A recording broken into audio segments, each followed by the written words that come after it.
a pandemia, de fato, ela transformou totalmente a nossa forma de trabalho, tá? Aqui no escritório, a gente tinha uma realidade 100% presencial e hoje em dia ela é praticamente toda virtual, com exceções, tem um regime híbrido, mas não dá nem para comparar o que era e o que é, né? Então, assim, desde desmobilização de muitas sedes, as empresas estão passando por esse momento.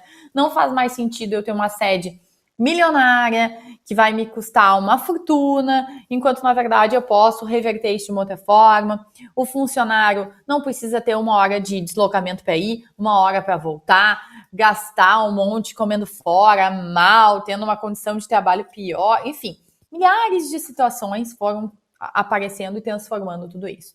Só que a gente tem aí uma situação trabalhista que, ok, é real, mas a gente também tem uma situação muito grande em relação à nossa Lei Geral de Proteção de Dados. Porque o que a gente já tinha? A gente tinha um controle muito próximo, muito rigoroso do que estava acontecendo dentro da empresa. Então, eu tinha medidas ali de, bom, eu tinha um controle de acesso, os documentos eram só salvos em servidor, eu não tinha como sair fazendo o que eu bem quiser. Eu não tinha notebook, eu tinha um desktop, eu salvava tudo na minha rede, eu tinha um controle de quem entrava e quem saía naquela sala, eu tinha várias situações diferentes. E a partir deste momento, o que aconteceu? As pessoas começaram a ganhar notebooks, muitas delas para trabalhar em casa ou nesse regime híbrido. Quando eu vou para a empresa, eu levo o meu notebook. Eu passei a ter, daqui a pouco, um celular corporativo, que talvez antes eu não tivesse. Eu passei a ter várias coisas que armazenam dados daquela empresa, muitos dados pessoais, de funcionários, de clientes, de prospects, de várias pessoas envolvidas naquela operação, que dependendo do setor, elas vão ter aí um papel. E aí, a partir daí, a gente também se deparou com um movimento diferente, que é o nosso processo seletivo virtual. E a partir daí, a gente não tem mais muitas vezes aquela entrevista de Fábio, tu pode vir aqui amanhã às 10 da manhã para eu te conhecer e tal, porque eu quero te contratar. Não, vou marcar contigo uma entrevista virtual e tu pode me atender do Brasil afora, ou até fora do Brasil, muitas vezes, né? E se candidatar àquela vaga. E a partir dali, a gente tem uma coleta gigante aí de dados, desde vídeo, eu posso ter uma entrevista gravada, os dados que eu vou encaminhar, os meus documentos de admissão, o que eu vou encaminhar, o que eu não vou. Enfim, a gente transformou esse processo seletivo físico, digamos assim, num processo seletivo virtual, e realmente as coisas mudaram muito.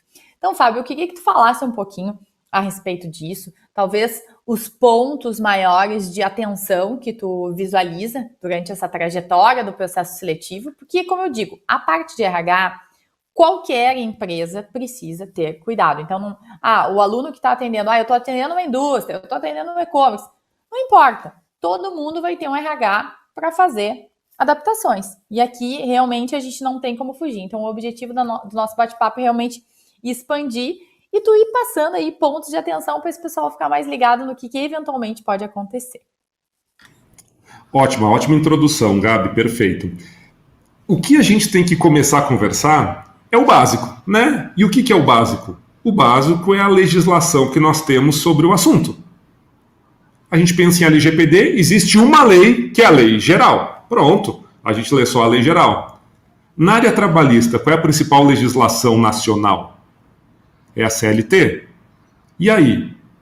A partir de quando o teletrabalho passou a estar previsto de forma expressa na CLT? Sabia que foi só a partir de 2017? Novembro de 2017. Antes disso não existia. E o teletrabalho, muito recente.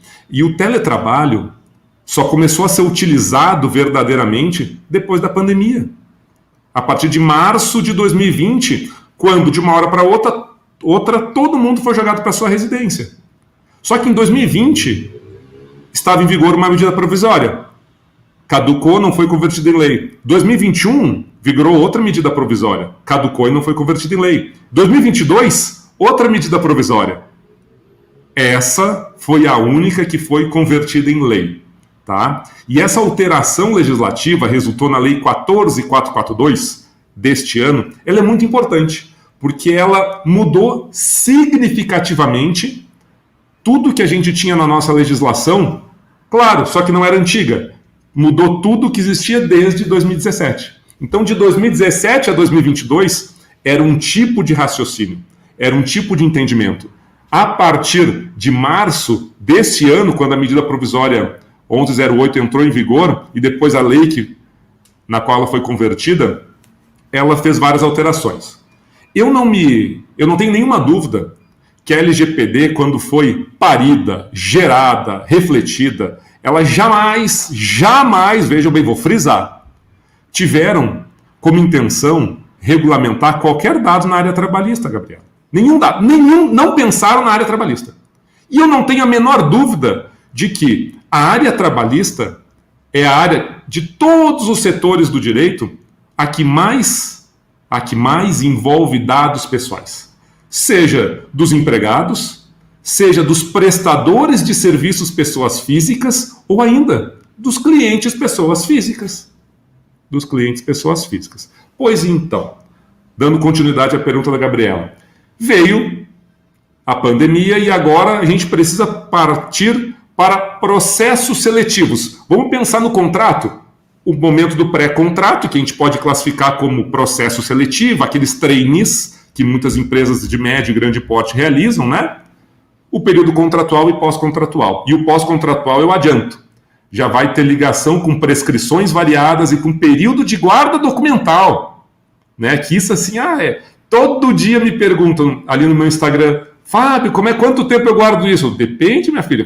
Primeiro, a primeira pergunta não é quem vai guardar, não é quanto tempo, é quem vai guardar.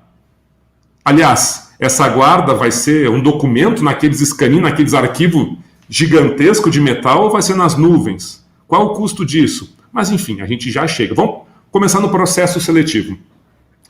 Os trainees online, entrevistas online, elas se tornaram cada vez mais corriqueiras. A legislação trabalhista não fala, eu ressalto, absolutamente nada a respeito.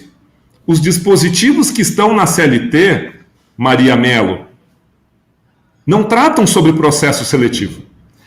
Daí é que surgem duas possibilidades básicas. A primeira, cada empresa pode possuir o seu regimento interno tratando sobre processo seletivo. Olha que legal. Um documento que diga como vai ser a cultura daquela empresa com relação ao processo seletivo. E um exemplo bem básico, tá? Por quanto tempo um currículo vai ficar disponível na empresa? Aliás, aquele candidato que enviou o currículo, o envio foi presencial ou foi online?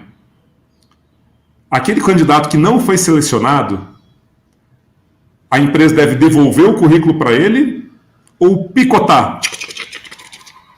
E outra, picotou, inutilizou, precisa mandar para ele uma declaração, uma informação de que picotou o currículo? E a pior pergunta de todas, essa é desesperadora. E se tudo que estava no regimento interno da empresa ou no regulamento relativo à contratação, a processo seletivo, não foi observado, essa empresa, o operador, o controlador desses dados, será responsabilizado por si só ou só se houver um dano? E aqui eu nem quero falar lá do artigo 41, 42, que fala de responsabilidade, se é objetiva, se é subjetiva, e para mim é objetiva, né? Porque a lei fala deverão, não fala poderão, né?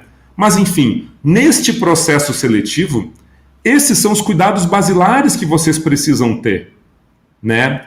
A entrevista é o de menos, porque a entrevista, mandar um link do Zoom, do Google Meet, é tranquilo, mas vejam só, mas é tranquilo se o candidato entrevistado souber que não pode aparecer de cueca. Aliás, essa entrevista vai ficar gravada? Quem vai poder ver ela depois? Ô Gabriela, na verdade, eu tenho quase mais dúvidas do que respostas, né? O que eu sei bem certo é o seguinte: tudo que foi combinado com os candidatos deve ser rigorosamente cumprido, sob pena de, eventualmente, isso gerar um dano a essa pessoa, como, por exemplo, o vazamento de qualquer dado pessoal, e a gente pensa em vazamento, a gente pensa em Wikileaks, a gente pensa em vazamento na imprensa. Não é isso, pessoal. Não é isso. Se eu trago no meu currículo e eu estou concorrendo a uma vaga de deficiente, olha que interessante. Vocês sabem que a legislação previdenciária determina que seja contratado um percentual mínimo de pessoas com deficiência, né? Mas assim, a minha deficiência é tão pequenininha, digamos que eu sou cego desse olho, ninguém sabe, vocês não sabem que eu sou cego desse olho, né? E aí, eu não quero que ninguém saiba, eu quero que ninguém saiba disso. Pode ser um vazamento só interno dentro da empresa? Pode. Isso já vai ser o suficiente para, porventura, gerar responsabilidade objetiva, do meu ponto de vista, do controlador e do operador de dados. Gabriela, o que tu acha disso? E o pior, eu acho, de tudo isso, né, Fábio? A discriminação que essa informação pode ainda acarretar, porque a gente está falando aí de um dado sensível que tem toda uma peculiaridade nessa situação, né? Então, daqui a pouco, vaza, aquilo enfim, interpretado ou disseminado de uma forma um tanto quanto complexa. E falando um pouquinho, eu já trouxe esse exemplo várias vezes aqui, ele até tá no meu Instagram, a gente, se não postou, vai postar recentemente, que é muito similar a esse, não foi no processo seletivo, mas é um vazamento de dados interno, dá para dizer assim, né? De um funcionário, eu já comentei aqui, foi deixado um atestado de HIV dentro na impressora, as pessoas iam lá para pegar suas impressões e visualizavam, olha, o Fábio tem HIV. Daí falava do Fábio pro João, pra Maria, pro José, ia falando para todo mundo do seu setor e tal. O Fábio era da linha de produção. Aquilo começou a se tornar, assim, questão de um dia, disseminou pela empresa toda, ficou a tal ponto insustentável que ninguém mais queria trabalhar do lado daquela pessoa. Tá errado? Óbvio que tá. É um preconceito total? Sim. A forma de transmissão era desse jeito? Não, claro que não. A empresa jamais permitiria. Mas foi a tal ponto que ninguém mais queria sentar do lado dele no refeitório, ninguém mais queria trabalhar do lado dele. Resumidamente, foi necessário desligar aquela pessoa. E, obviamente, que houve uma indenização um tanto quanto poupuda relacionada a esse assunto.